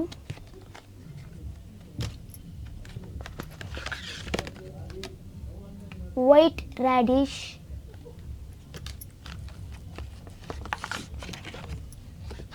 tomato. ಸಾಕು ಸರ್. ಸೊ ನನಗೆ ಇಲ್ಲಿ ಕೂತ್ಕೊಂಡು ಆಶ್ಚರ್ಯ ಆಗುತ್ತೆ. ಸೊ ಬ್ಲೈಂಡ್ ಫೋಲ್ಡ್ ಓಪನ್ ಮಾಡಿ. ನಿಮಗೇನು ನಾವು ನನ್ನ ಮಗನಾಗಿ ನನಗೆ ಅವನು ಹೇಳುವಾಗ ನಂಗೆ ಆಶ್ಚರ್ಯ ಆಗಿದೆ, ಇದು ಹೀಗೆ ಒಂದು ಇದೆಯಾ ಅಂತ. ಸೊ ನಿಮಗೆ ಸಹ ಹೆಮ್ಮೆ ಅಲ್ಲ? ಹೌದು ಖಂಡಿತ, ಹಿಂಗೆ ಹೇಳ್ತೀನಿ, ನಾವೇ ಕೇಳೋದು ಫಸ್ಟ್. ಸೈಕಲ್ ಈಗ ಇದು ಹಾಕಿ ಸೈಕಲ್ ಓಡಿಸ್ತಾನೆ, ಎಲ್ಲ ಕ್ರಿಕೆಟ್ ಆಡ್ತಾನೆ, ಶಟ್ಲ್ ಆಡ್ತಾನೆ, ಎಲ್ಲ ಮಾಡ್ತಾನೆ. ಸೊ ನಿಜವಾಗ್ಲೂ ಇನ್ನೂ ಸಹ ಒಳ್ಳೆ ಫ್ಯೂಚರ್ ಉಂಟು ನಿಮ್ಮ ಮಗನಿಗೆ. ಸೊ ಇಷ್ಟು ಚಿಕ್ಕ ವಯಸ್ಸಲ್ಲೇ ಈ ತರ ಒಂದೆಲ್ಲ ಅಭ್ಯಾಸ ಮಾಡಿ ಇಂತಹ ಒಂದು ಸ್ಥಾನವನ್ನ ಪಡ್ಕೊಂಡಿದ್ದಾರೆ ಅಂದಮೇಲೆ ಸೊ ಇನ್ನೂ ಸಹ ಒಂದು ಲೈಫ್ ಅವರದ್ದು ತುಂಬಾನೇ ಉಂಟಲ್ಲ. ಸೊ ಆ ಒಂದು ಉದ್ದ ಲೈಫಲ್ಲಿ ಇನ್ನೂ ಸಹ ಅವರು ಸಾಧನೆಯನ್ನ ಮಾಡ್ತಾರೆ ಖಂಡಿತವಾಗ್ಲೂ. ಸೊ ಇನ್ನಷ್ಟು ಮಾತುಕತೆಯನ್ನ ಈ ಕಾರ್ಯಕ್ರಮದಲ್ಲಿ ಮಾಡುವ ಸರ್. ಅದಕ್ಕಿಂತ ಮುಂಚೆ ಒಂದು ಸಣ್ಣ ವಿರಾಮವನ್ನು ತಗೊಂಡು ಎಸ್ ವೀಕ್ಷಕರೇ, ಇದೀಗ ಈ ನಮ್ಮ ವಿಶೇಷ ಕಾರ್ಯಕ್ರಮದಲ್ಲಿ ಸಣ್ಣದೊಂದು ವಿರಾಮದ ಬಳಿಕ ಮಗದೊಮ್ಮೆ ವಿಶೇಷ ಕಾರ್ಯಕ್ರಮಕ್ಕೆ ಸ್ವಾಗತ. ವೀಕ್ಷಕರೇ, ಇದೀಗ ನಮ್ಮ ಜೊತೆ ಸೋಹಮ್ ಅವರ ತಾಯಿಯಾದಂಥ ಶ್ವೇತಾ ಅವರು ನಮ್ಮ ಜೊತೆ ಇದ್ದಾರೆ. ಕಾರ್ಯಕ್ರಮಕ್ಕೆ ಸ್ವಾಗತ ಮ್ಯಾಮ್ ತಮಗೆ. ಸೊ ಒಂದಿಷ್ಟು ಮಾತುಕತೆ ಮಾಡಿದ್ವಿ ನಾವು ತಮ್ಮ ಗಂಡನ ಜೊತೆ, ಆ್ಯಂಡ್ ಹಲವಾರು ವಿಷಯಗಳನ್ನು ತಿಳಿಸಿದ್ರು. ಆ್ಯಂಡ್ ನಿಮ್ಮ ಹತ್ರ ಕೇಳೋದಾದರೆ ನಿಮಗೆ ನಿಮ್ಮ ಮಗನ ಮೇಲೆ ಒಂದು ಎಷ್ಟು ಹೆಮ್ಮೆ ಇದೆ? ಅವನ ಬಗ್ಗೆ ಹೆಮ್ಮೆ ಇದೆ ಮೇಡಮ್, ತುಂಬ ಹೆಮ್ಮೆ ಇದೆ. ಇದು ಫಸ್ಟ್ ಕೋರ್ಸ್ ಸೇರಿಸಿದಾಗ ಕಲಿತಾನೋ ಇಲ್ವೋ ಅನ್ನೋ ಭಯ ನಮ್ಮಲ್ಲೂ ಇತ್ತು.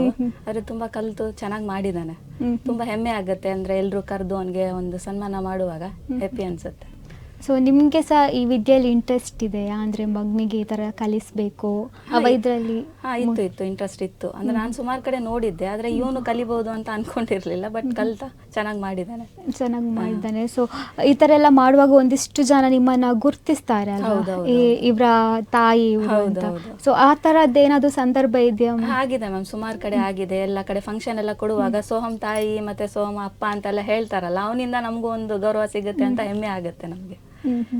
ಅಂದ್ರೆ ನಮ್ಮ ಹಿಂದೂ ಪುರಾಣದಲ್ಲೆಲ್ಲ ಶಿವನಿಗೆ ಮಾತ್ರ 3 ಕಣ್ಣಿರುವಂಥದ್ದು. ಸೊ ಈ ತರ ಗಾಂಧಾರಿ ವಿದ್ಯೆಗೂ ಆ ಮುಂಚೆ ಶಿವನಿಗೆ ಹೆಸರಿಟ್ಟಿದ್ದಾರಲ್ಲ, ಸೊ ಅದಕ್ಕೆ ಏನಾದ್ರೂ ಲಿಂಕ್ ಇದೆಯಾ? ಲಿಂಕ್ ಅಂದ್ರೆ ಇದೆ ಮ್ಯಾಮ್. 3ನೇ ಕಣ್ಣು ಅಂದ್ರೆ ನಾವೆಲ್ಲ ಅನ್ಕೊಂಡಾಗೆ ಶಿವನಿಗೆ ಇತ್ತು ಅಂತ, ಬಟ್ ಅದು ಎಲ್ಲರ ಹತ್ರನೂ ಇದೆ. ಆಕ್ಟಿವೇಟ್ ಎಲ್ರಿಗೂ ಆಗಲ್ಲ ಅದು.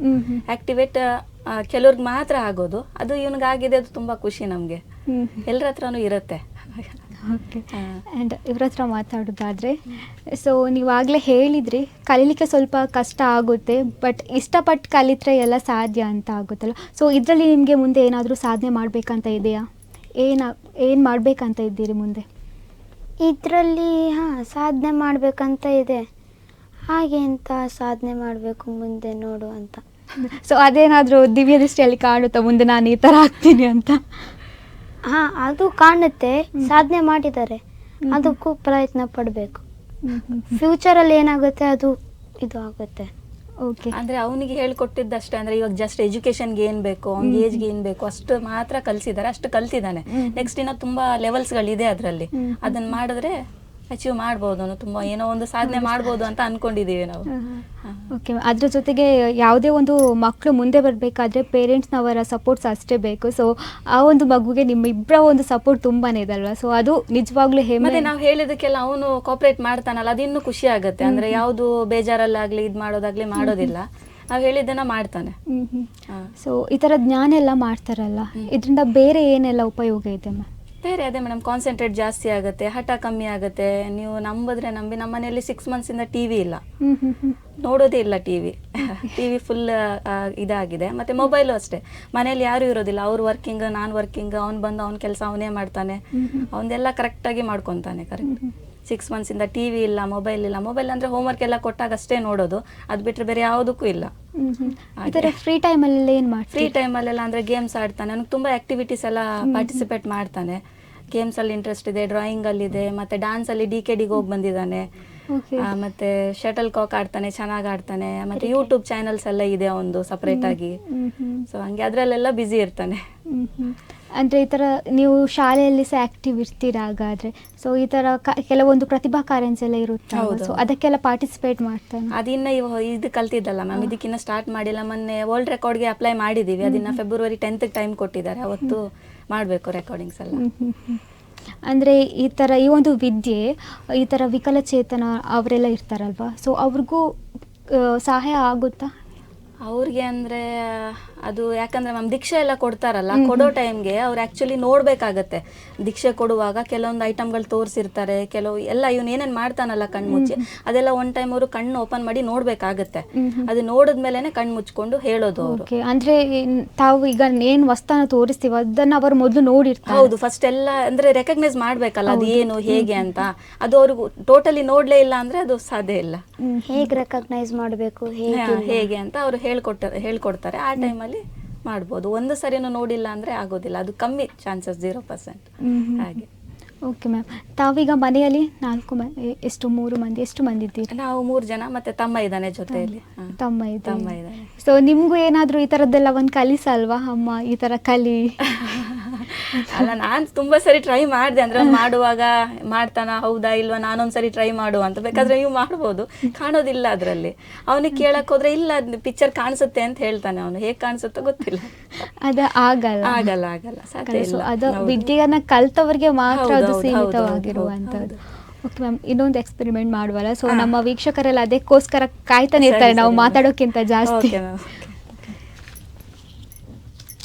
ಅದು ಸ್ಲೇಟ್ ಕೊಡ್ತೀರಾ ಮ್ಯಾಮ್? ಅಂದರೆ ಸೂಜಿಯಲ್ಲಿ ನಾವು ಕಣ್ಣು ಓಪನ್ ಮಾಡಿಕೊಂಡೇ ಕಷ್ಟ ನಮಗೆ ಹಾಕಕ್ಕೆ, ದಾರ ಹಾಕಕ್ಕೆ. ಸೊ ಹಂಗಾಗಿ ಅವನು ಬ್ಲೈಂಡ್ ಫೋಲ್ಡಲ್ಲಿ ಮಾಡ್ತಾನೆ.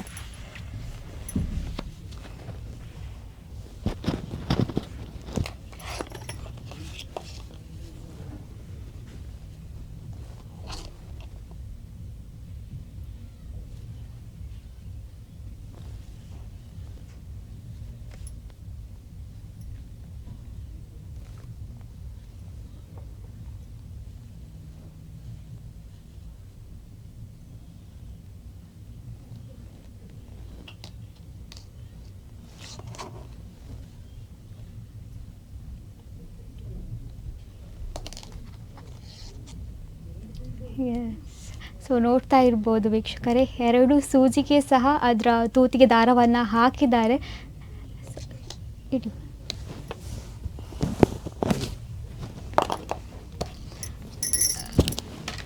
ಬ್ಲೈಂಡ್ ಫೋಲ್ಡ್ ತೆಗಿ. ಸೊ ನೀವಾಗ್ಲೇ ಹೇಳ್ದಾಗೆ ನಿಜವಾಗ್ಲು ನಾವೀಗ ಅದನ್ನ ಹಾಕ್ಬೇಕಾದ್ರೂ ತುಂಬಾ ಕಷ್ಟಪಡ್ತೀವಿ. ಸೊ ಅಂಥದ್ರಲ್ಲಿ ಆ ಚಿಕ್ಕ ಸೂಜಿಗೆ ಆ ಚಿಕ್ಕ ದಾರವನ್ನ ಹಾಕೋದಷ್ಟು ಸುಲಭದ ಕೆಲಸ ಅಲ್ಲ. ಸೊ ನಿಜವಾಗ್ಲೂ ಇಲ್ಲಿ ಕುತ್ಕೊಂಡಾಗ ನನಗೆ ಗೂಸ್ ಬೌನ್ಸ್ ಬರ್ತದೆ ಹೇಗಂತ. ಸೊ ಈ ಥರದ್ದೆಲ್ಲ ಮಾಡ್ತಾರೆ, ನಿಜವಾಗ್ಲೂ ಗ್ರೇಟ್ ಮ್ಯಾಮ್. ಖುಷಿ ಆಗುತ್ತೆ ನಮಗೂ ಮಾಡುವಾಗ. ಸೊ ಇಂತಹ ಒಂದು ಪ್ರತಿಭೆ ಸಹ ಬೆರಳೆಣಿಕೆ ಅಷ್ಟು ಅಂತ ಹೇಳಿದ್ರೆ ತಪ್ಪು. ಸೊ ಎಲ್ಲರೂ ಸಹ ಈ ವಿದ್ಯೆನ ಕಲೀಲಿಕ್ಕೆ ಆಗಲ್ಲ. ನೀವು ಆಗ್ಲೇ ಹೇಳ್ದಾಗೆ ಏಕಾಗ್ರತೆ ಯಾರಿಗೆ ಬೇಕು ಅಂದ್ರೆ ಯಾರಿಗೆ ಇರುತ್ತೆ ಅವ್ರು ಮಾತ್ರ ಈ ಒಂದು ಕಲೀಲಿಕ್ಕೆ ಆಗುತ್ತೆ. ಸೊ ಹಾಗಿರುವಾಗ ಈ ಒಂದು ಪ್ರತಿಭೆಯನ್ನ ಗುರುತಿಸಿ ಈ ತರ ವೇದಿಕೆಗಳೆಲ್ಲ ಪ್ರದರ್ಶನ ನೀಡಿದಾರ ಅವರು? ಸುಮಾರು ಕಡೆ ಮಾಡಿದ್ದಾನೆ. ರೋಟರಿ ಕ್ಲಬ್ ಅಲ್ಲಿ ಆಯ್ತು, ಮತ್ತೆ ಧರ್ಮಸ್ಥಳದ ಧರ್ಮಾಧಿಕಾರಿ ವೀರೇಂದ್ರ ಹೆಗ್ಡೆ ಅವರು ತುಂಬಾ ಖುಷಿ ಪಟ್ಟು ಅವ್ರಿಗೆ ಸನ್ಮಾನ ಎಲ್ಲ ಮಾಡಿದ್ದಾರೆ. ಹಾಗೆ ಏನಾದ್ರೂ ಹೇಳಲಿಕ್ಕೆ? ಇಲ್ಲ ಇಲ್ಲ ಇಲ್ಲ. ಸೊ ನಿಮ್ಮ ಒಂದು ದಿನ ಒಂದೊಂದು ಹೊಸ ಹೊಸ ಆಕ್ಟಿವಿಟೀಸ್ ಮಾಡ್ತಾನೆ ಇರ್ತಾನೆ ಅವನು. ಓಕೆ. ಆ್ಯಂಡ್ ತಮ್ಮ ಒಂದು ಜೀವನದಲ್ಲಿ ಈ ಒಂದು ಘಟನೆ ಮರೆಯೋಕ್ಕಾಗಲ್ಲ ಅನ್ನುವಂಥದ್ದು ಏನಾದರೂ ಇದೆಯಾ? ಅದೇ ಇದೆ, ಗಾಂಧಾರಿ ವಿದ್ಯೆ ಕಲ್ತಿದ್ದು. ಅದೇ ಒಂದು ಓಕೆ. ಸೊ ಅದೇ ಒಂದು ತಮ್ಮ ಪಾಲಿಗೆ ಒಂದು ಯಾವತ್ತೂ ಮರೀಲಿಕ್ಕೆ ಆಗಲ್ಲ ಅನ್ನುವಂಥದ್ದಲ್ವಾ? ಓಕೆ. ಆ್ಯಂಡ್ ಮುಂದೆ ಇನ್ನು ಕೆಲವಾರು ಇನ್ನೂ ಕಲಿಬೇಕಾದ್ರೆ ಇನ್ನೂ ಸಹ ಕೆಲವೊಂದು ವಿಷಯಗಳನ್ನ ಕಲಿಬೇಕು. ಸೊ ನಿಮ್ಗೆ ಏನಾದರೂ ಆಸೆ ಇದೆ ಇಂಥ ಒಂದು ಪರ್ಟಿಕ್ಯುಲರ್ ವೇಯಲ್ಲೇ ನನ್ನ ಮಗ ಹೋಗಬೇಕು ಅನ್ನುವಂಥದ್ದು? ಆಸೆ ಅಂದ್ರೆ ಮ್ಯಾಮ್ ಅವನು ಒಂದು ಒಳ್ಳೆ ಪ್ರಜೆ ಆಗಿ ಹೊರಗೆ ಬಂದ್ರೆ ಸಾಕು, ನಮ್ಗೆ ಅಷ್ಟೇ ಇರೋದು. ನಾವೇನು ಅವನಿಗೆ ಅದು ಇದು ಅಂತ ಹೇಳ್ತಿಲ್ಲ. ಅವನು ಒಂದು ಒಳ್ಳೆ ಪ್ರಜೆ ಆಗಿ ಒಳ್ಳೆ ಹೆಸರು ಮಾಡ್ಕೊಂಡು ಚೆನ್ನಾಗಿದ್ರೆ ಸಾಕು, ಅಷ್ಟೇ ನಮಗೆ. ಓಕೆ. ಆ್ಯಂಡ್ ಮುಂದೆ ಹೇಳಲಿಕ್ಕಾಗಲ್ಲ ಮ್ಯಾಮ್, ಇವತ್ತಿಗೇನೆ ಇಷ್ಟೆಲ್ಲ ವಸ್ತುಗಳನ್ನು ಕಂಡು ಹಿಡಿಯುವವ ಇನ್ನು ಮುಂದೆ ಇನ್ನೂ ಸಾಧನೆಯನ್ನು ಮಾಡ್ಬೋದು. ಸೊ ಹಲವಾರು ವೇದಿಕೆಗಳಿವೆ ಆ್ಯಂಡ್ ಇವತ್ತಿಗೂ ಕೂಡ ಹಲವಾರು ವಸ್ತುಗಳನ್ನೆಲ್ಲ ತಂದಿದ್ದೀರಿ. ಸೊ ನಮಗೂ ಟೈಮ್ ಆಗ್ತಾ ಬಂತು. ಸೊ ತಂದಿರುವಂಥ ವಸ್ತುಗಳನ್ನು ನಾವೀಗ ಯೂಸ್ ಮಾಡ್ಕೊಳ್ಳುವ. ಆ್ಯಂಡ್ ನನ್ನ ಹತ್ರ ಒಂದು ಬುಕ್ ಇದೆ. ಸೊ ಈ ಫ್ರಂಟ್ ಪೇಜಲ್ಲಿ ಒಂದಿಷ್ಟು ಬರೆದಿದ್ದಾರೆ. ಸೊ ಇದನ್ನು ಅವರಿಗೆ ಓದಿ ಹೇಳ್ತಾರೆ. ಸೊ ಅವ್ರ ಕೈಯಲ್ಲಿ ಕೊಡುವ.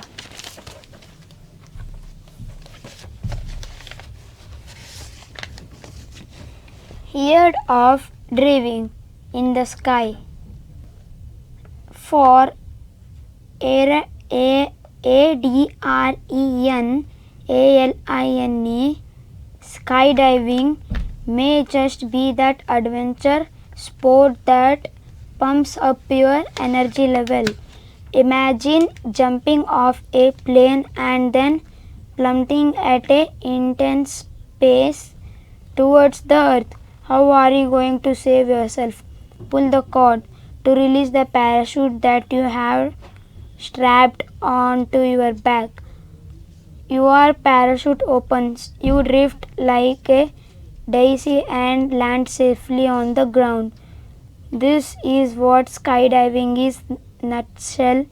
As with any intention sport, skydiving also needs training, specialized gear and adopting PRECAUTIONARY measures. So ನಿಜವಾಗ್ಲೂ ಇದರಲ್ಲಿ ಇದ್ದ ಹಾಗೇನೆ ಅವರು ಓದಿದ್ರು. ಸೊ ಅದು ಹೇಗೆ ಸಾಧ್ಯ ಅಂತ ಗೊತ್ತಿಲ್ಲ, ಬಟ್ ಆ ಒಂದು ವಿದ್ಯೆಯಿಂದ ಸಾಧ್ಯ ಅಂತ ಹೇಳಿದರು. ಆ್ಯಂಡ್ ಇನ್ನೊಂದು ಹೇಳಬೇಕಂದ್ರೆ ನಮ್ಮ ಜೊತೆ ಒಂದು ಕಲರ್ ಮಾಡ್ಲಿಕ್ಕಂತ ಒಂದು ಬುಕ್ ಇದೆ. ಸೊ ಕಲರ್ ಮಾಡ್ತಾರಲ್ಲ, ಸೊ ಈ ಬುಕ್ಕನ್ನು ನಾನೀಗ ಅವ್ರ ಕೈಯಲ್ಲಿ ಕೊಡ್ತಾ ಇದ್ದೇನೆ.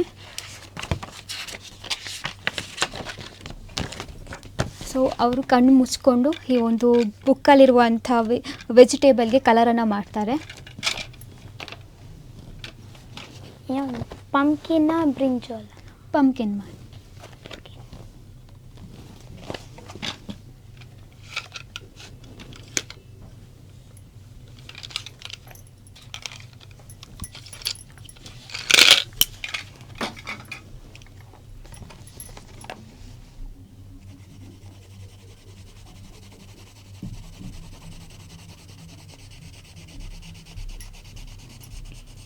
ಇದೆಲ್ಲ ಕಷ್ಟನೇ ಮ್ಯಾಮ್ ನಮಗೆ ಮಾಡೋದು, ಕಣ್ಣು ಓಪನ್ ಮಾಡಿಕೊಂಡು.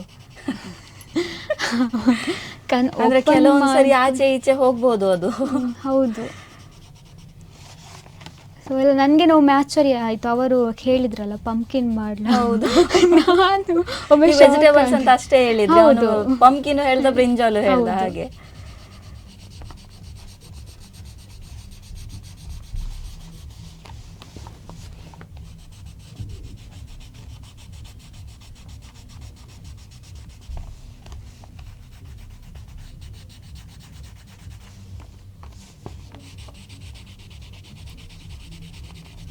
ಸೊ ನಿಜವಾಗ್ಲೂ ಅದರ ಒಂದು ಶೇಪ್ಗೆನೆ ಹೌದು, ಅವನ್ ಹೌದು. ಕಲರ್ ಮಾಡ್ತಾ ಬರ್ತಾ ಇದ್ದಾನೆ.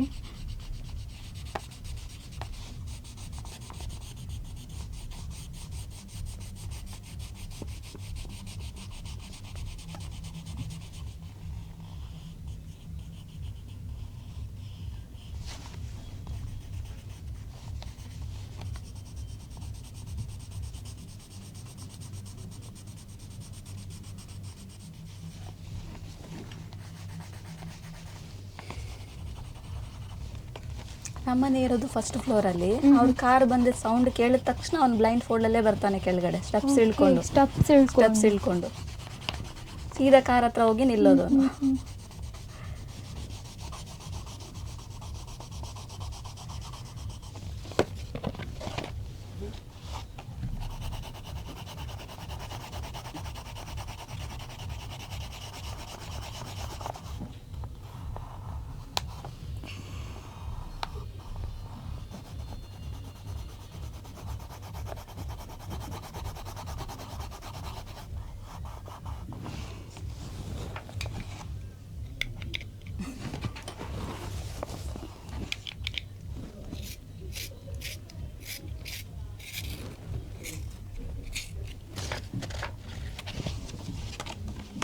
ಸೊ ಈಗಲೂ ಸಹ ನೋಡ್ಬೋದು ಶಾರ್ಪ್ನರ್ ನಾವು ಕೇಳಿದಾಗ ಅವ್ನು ಹೇಳೋದಷ್ಟೇ, ನನಗೆ ನಾವು ಓಪನ್ ಮಾಡಿ ಹೇಗೆ ನೋಡ್ತೀವಲ್ಲ ಹಾಗೆ ಕಾಣಿಸುತ್ತೆ ಅಂತ ಹೇಳ್ತಾನೆ ಅವನು. ನಾನು ಅದ ಬ್ಲೈಂಡ್ ಫೋಲ್ಡ್ ಹಾಕಿದ್ದೇನೆ, ಕಣ್ಣು ಮುಚ್ಚಿದ್ದೇನೆ ಅಂತ ಆ ಥರ ಅನ್ಸಲ್ಲ, ಫೀಲ್ ಆಗಲ್ಲ ಅಂತ.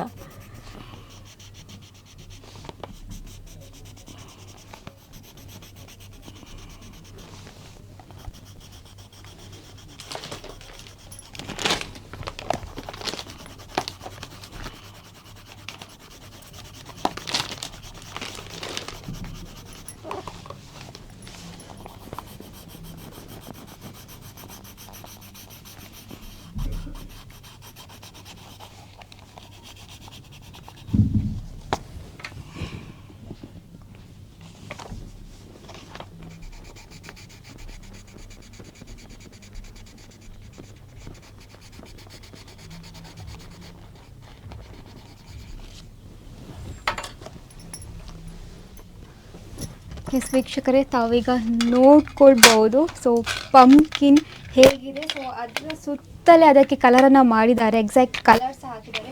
ಇವನ್ ನಾವು ಕಣ್ಣು ಬಿಟ್ಟು ಮಾಡುವಾಗಲೇ ಅದು ಕೆಲವೊಂದು ಕಲರ್ಸ್ ಆ ಕಡೆ ಈ ಕಡೆ ಎಲ್ಲ ಹೋಗುತ್ತೆ, ಅಂಥದ್ರಲ್ಲಿ ಕಣ್ಣು ಮುಚ್ಕೊಂಡು ಈ ಥರ ಒಂದು ಅದ್ಭುತವಾದ ಚಿತ್ರಕ್ಕೆ ಅದ್ಭುತವಾಗಿ ಕಲರ್ ಕೊಟ್ಟಿದ್ದಾರೆ.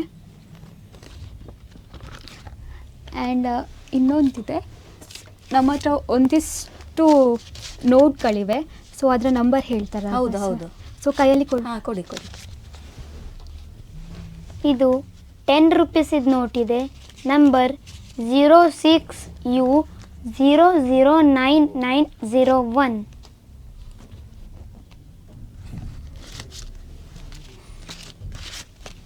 ಇದು 20 ರೂಪೀಸಿದ ನೋಟ್ ಇದೆ. Number 82K0601913.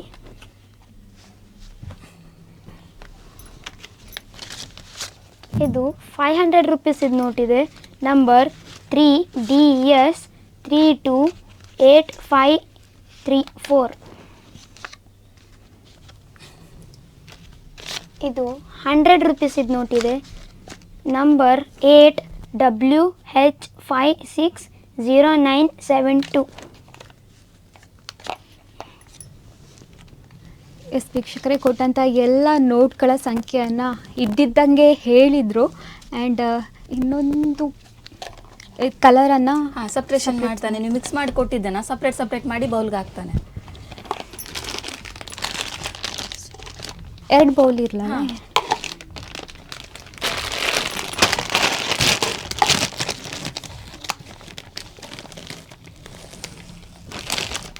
ಇದರಲ್ಲಿ ರೆಡ್ ಕಲರ್ ಇದ್ದು ಹಾಕ್ತೇನೆ. ರೆಡ್ ಕಲರ್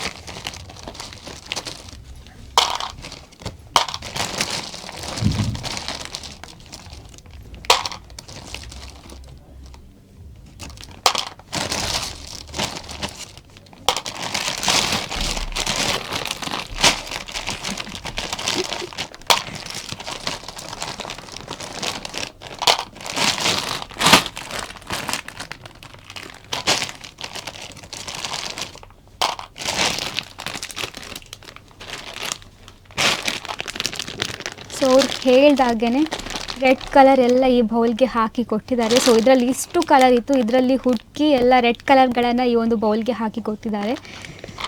ನಾನು ಏನಂತ ಹೇಳೋದು ಮ್ಯಾಮ್, ನಮಗೂ ಆಶ್ಚರ್ಯ ಆಗುತ್ತೆ ಮೇಡಮ್.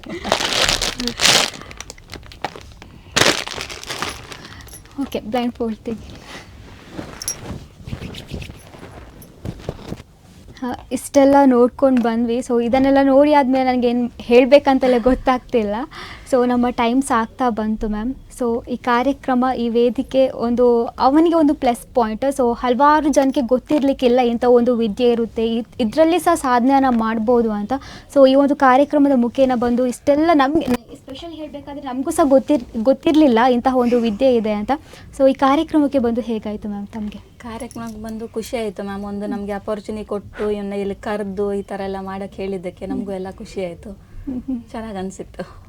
ಓಕೆ, ನೀವು ಏನು ಹೇಳ್ತೀರಿ? ನಮಗೂ ತುಂಬ ಇಷ್ಟ ಆಯಿತು ಎಲ್ಲ ಅಪರ್ಚುನಿಟಿ ಕೊಡ್ತಿದ್ದಕ್ಕೆ.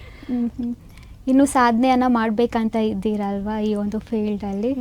ಸೊ ಹಲವಾರು ಸನ್ಮಾನಗಳೆಲ್ಲ ಸಿಕ್ಕಿದೆ ಅಂತ ನಾನು ಕೇಳ್ಪಟ್ಟೆ. ಸೊ ಒಂದು ಲಿಸ್ಟ್ ಹೇಳ್ಬೋದಾ ಎಲ್ಲೆಲ್ಲ? ಅಂದರೆ ಅವನು ಕಲ್ತ ಮೇಲೆ ಇವಾಗ 3 ತಿಂಗಳಿಂದ ಒಂದು 4-5 ಪ್ರೋಗ್ರಾಮ್ ಅಷ್ಟೇ ಕೊಟ್ಟಿದ್ದು. ನಮ್ಮ ಊರಲ್ಲಿ ಮಹಾಲಿಂಗೇಶ್ವರ ಟೆಂಪಲಲ್ಲಿ ಅಲ್ಲೊಂದು ಸನ್ಮಾನ ಮಾಡಿದ್ರು. ಆಮೇಲೆ ನೆಕ್ಸ್ಟ್ ವೀರೇಂದ್ರ ಹೆಗ್ಡೆ ಅವರು ಮಾಡಿದ್ರು. ಆಮೇಲೆ ಮೊನ್ನೆ ರೋಟರಿ ಕ್ಲಬ್ ಅಲ್ಲಿ ಕರೆದಿದ್ರು, ಅಲ್ಲಿ ಮಾಡಿದ್ರು. ಹಾಗಾಗಿ ಹಲವಾರು ಕಡೆ ಒಂದು 3 ತಿಂಗಳಲ್ಲೇ ಇಷ್ಟು ಮಾಡ್ದ ಅವನು. ನೀವು ಸಹ ಅವನಿಗೆ ಅಂದರೆ ಈ ಒಂದು ವೇದಿಕೆಯಲ್ಲಿ ಈ ಥರ ಪ್ರದರ್ಶನ ಕೊಡ್ಬೇಕಂತ ಹೇಳಿದಾಗ ನೀವು ಸಹ ಕರ್ಕೊಂಡು ಹೋಗ್ತೀರಿ? ಎಷ್ಟೇ ಬಿಸಿ ಅವ್ನಿಗೆ ಇಂಟ್ರೆಸ್ಟ್ ಇದೆ ಮ್ಯಾಮ್, ಅವ್ನು ಖುಷಿ ಆಗುತ್ತೆ. ಮತ್ತೆ ಅವನಿಂದ ನಮಗೂ ಒಂದು ಒಳ್ಳೆ ರೆಸ್ಪೆಕ್ಟ್ ಸಿಗುತ್ತಲ್ಲ, ಅದು ಇನ್ನೂ ಖುಷಿ ಆಗುತ್ತೆ. ಮತ್ತೆ ಹೌದು, ಗುರುತಿಸ್ತಾರೆ ಒಂದಿಷ್ಟು ಮಂದಿ. ಹೌದು ಹೌದು. ಓಕೆ, ಆ್ಯಂಡ್ ನಮ್ಮ ಕಾರ್ಯಕ್ರಮ ಮುಗಿಯುವಂಥ ಹೊತ್ತು ಬಂದಿದೆ. ಆ್ಯಂಡ್ ಲಾಸ್ಟ್ ಒಂದು ಇದೆ ರುಬಿಕ್. ಓಕೆ, ಇದನ್ನ ಕಣ್ಣು ಓಪನ್ ಮಾಡಿಯೇ ತುಂಬಾ ಟೈಮ್ ಆಗುತ್ತೆ ಮ್ಯಾಮ್ ಮಾಡಕ್ಕೆ. ಹಾಗಾಗಿ ಅವ್ನು ಕಣ್ಣು ಕ್ಲೋಸ್ ಮಾಡ್ಕೊಂಡೇ ಮಾಡೋದು ಅದನ್ನು.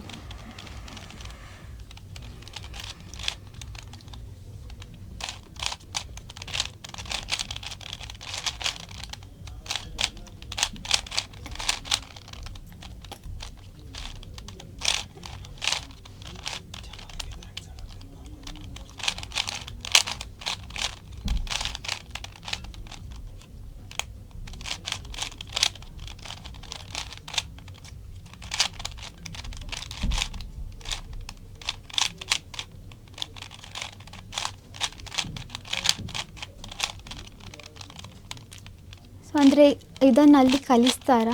ಇಲ್ಲ ಇಲ್ಲ, ಇನ್ನು ಅಂದ್ರೆ ದಿನ ಒಂದೊಂದು ಹೊಸದಾಗಿ ಮಾಡ್ತಾ ಇರ್ತಾನೆ. ಇವನು ಓನ್ ಕ್ರಿಯೇಟಿವಿಟಿ ಏನಾದರೂ ಮಾಡಬೇಕು ಅಂತ.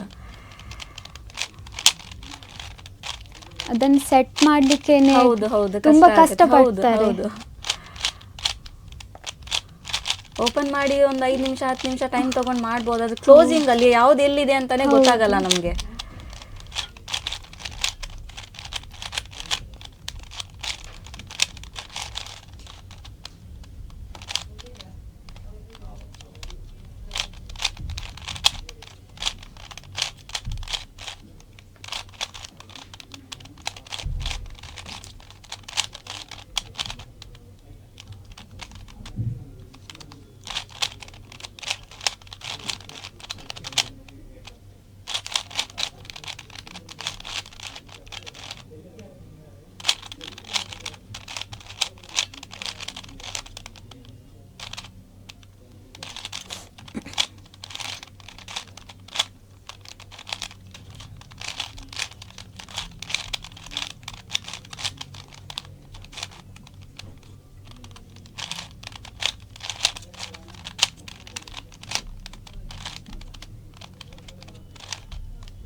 ಅಂತೂ ಸೆಟ್ ಮಾಡಿ ನಮ್ಮ ಕೈಯಲ್ಲಿ ಕೊಟ್ಟರು.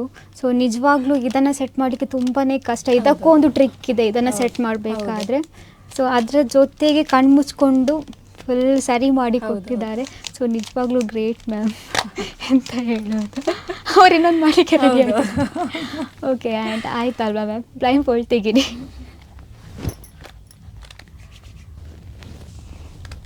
ಎಸ್ ಮ್ಯಾಮ್, ನಮ್ಮ ಟೈಮ್ ಕೂಡ ಆಗ್ತಾ ಬಂತು. ಇನ್ನು ಕಾರ್ಯಕ್ರಮದ ಅಂತಿಮವಾಗಿ ತಮಗೆ ಏನಾದರೂ ಹೇಳಲಿಕ್ಕಿದೆಯಾ ಮ್ಯಾಮ್? ಇಲ್ಲಿ ನಮ್ಮನ್ನು ಕರೆದು ಇದೆಲ್ಲ ಇದು ಮಾಡಿದ್ದಕ್ಕೆ ಥ್ಯಾಂಕ್ಸ್ ಮ್ಯಾಮ್. ಅಭಿಮತ ಚಾನಲ್ಗೆ ತಮಗೂ ಸ್ಟಾಫ್ಸ್ ಎಲ್ರಿಗೂ ಧನ್ಯವಾದಗಳು ನಮ್ಮಿಂದ. ಓಕೆ, ನೀವು ಏನಾದರೂ ಹೇಳ್ತೀರಾ? ಬನ್ನಿ.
ಸೊ ಅಭಿಮತ TV ಥ್ಯಾಂಕ್ ಯು ಅಂತ ಬರೆದಿದ್ದಾರೆ.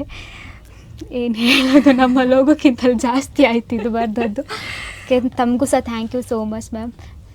ಬ್ಲೈಂಡ್ ಫೋಲ್ಡ್ ತೆಗೀರಿ, ನಿಮ್ಮನ್ನು ಸಹ ನೋಡಲಿ ನಮ್ಮ ವೀಕ್ಷಕರು.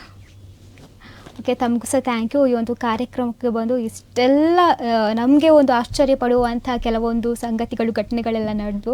ತಮಗೆ ಸಹ ಥ್ಯಾಂಕ್ ಯು ಸೋ ಮಚ್. ತಮ್ಮ ಈ ಒಂದು ಜೀವನ ಏನಿದೆ ಇನ್ನಷ್ಟು ವೇದಿಕೆಗಳು ತಮಗೆ ಸಿಗಲಿ. ಸೊ ತಾವು ಏನು ಜೀವನದಲ್ಲಿ ಮಾಡಬೇಕಂತ ಅಂದ್ಕೊಂಡಿದ್ದೀರಿ, ಸೊ ಯಶಸ್ಸು ನಿಮ್ಮದಾಗಲಿ ಅಂತ ಹೇಳ್ತೀನಿ. And thank you so much.